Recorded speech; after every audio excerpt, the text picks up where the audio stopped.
Good afternoon, everybody. We're out here on the practice green. Eric Westervelt, our superintendent's with us. And before we get an update on the golf course, I sort of found this interesting and asked Eric if he could just share a little bit. I'm sure many of you might be curious what this device is doing sitting out here on the practice green all winter. So what's the story with this, Eric? So this is a study for winter turf injury that goes through the University of Minnesota, UMass, and a couple other universities. What they do is they send these sampling units out to mostly northern courses in the U.S., courses across Canada. There's a couple in Scotland and a couple others in Europe, northern Europe. So what this does is these yellow wires that are down here, there's 3 probes in the ground, and they each stick into the ground one's at ½ an inch below the turf surface, one's at 3 inches below, and one is at 6 inches below. Those are checking the moisture and the temperature at that depth. And then the 2 black cords that go into the ground are air and oxygen sensors, so they can tell remotely what the O2 levels are in the screen. This box, everything goes to this box. Every 15 minutes it takes a reading, and then once an hour it sends a cell signal to Minnesota to tell them what this is reading, and it all gets factored in. So what they're trying to do is they're trying to be able to tell, like, when the onset of turf winter disease is.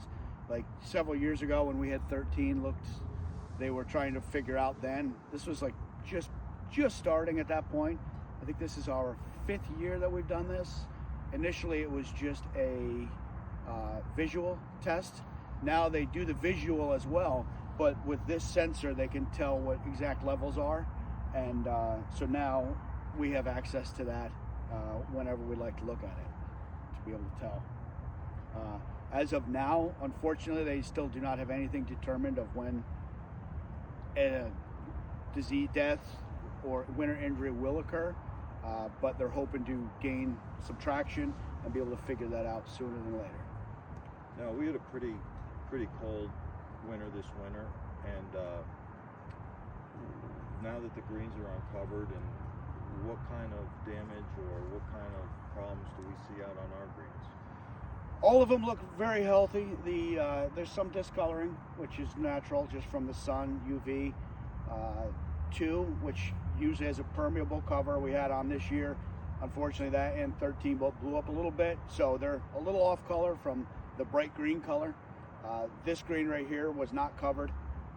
9 is a little bit greener. That was covered with a permeable. No disease to see on any of them. Everything looks really healthy, a lot of turf, and the sand has started to work in. So we actually just started today rolling and starting the process for the season. So, you know the question everybody wants answered here, down to the day, minute, and hour. What would you say, given our situation right now, when we could expect to have golf? Well, this week does not look nice for any type of weather.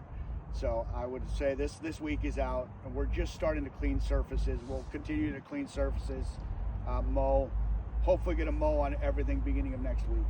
So it's going to be probably earliest end of next week, weather dependent, obviously. Okay, well, let's hope for no more snow and a little warmer weather to get some grass growing here. And thanks for the time, Eric. Thank you. Mm-hmm.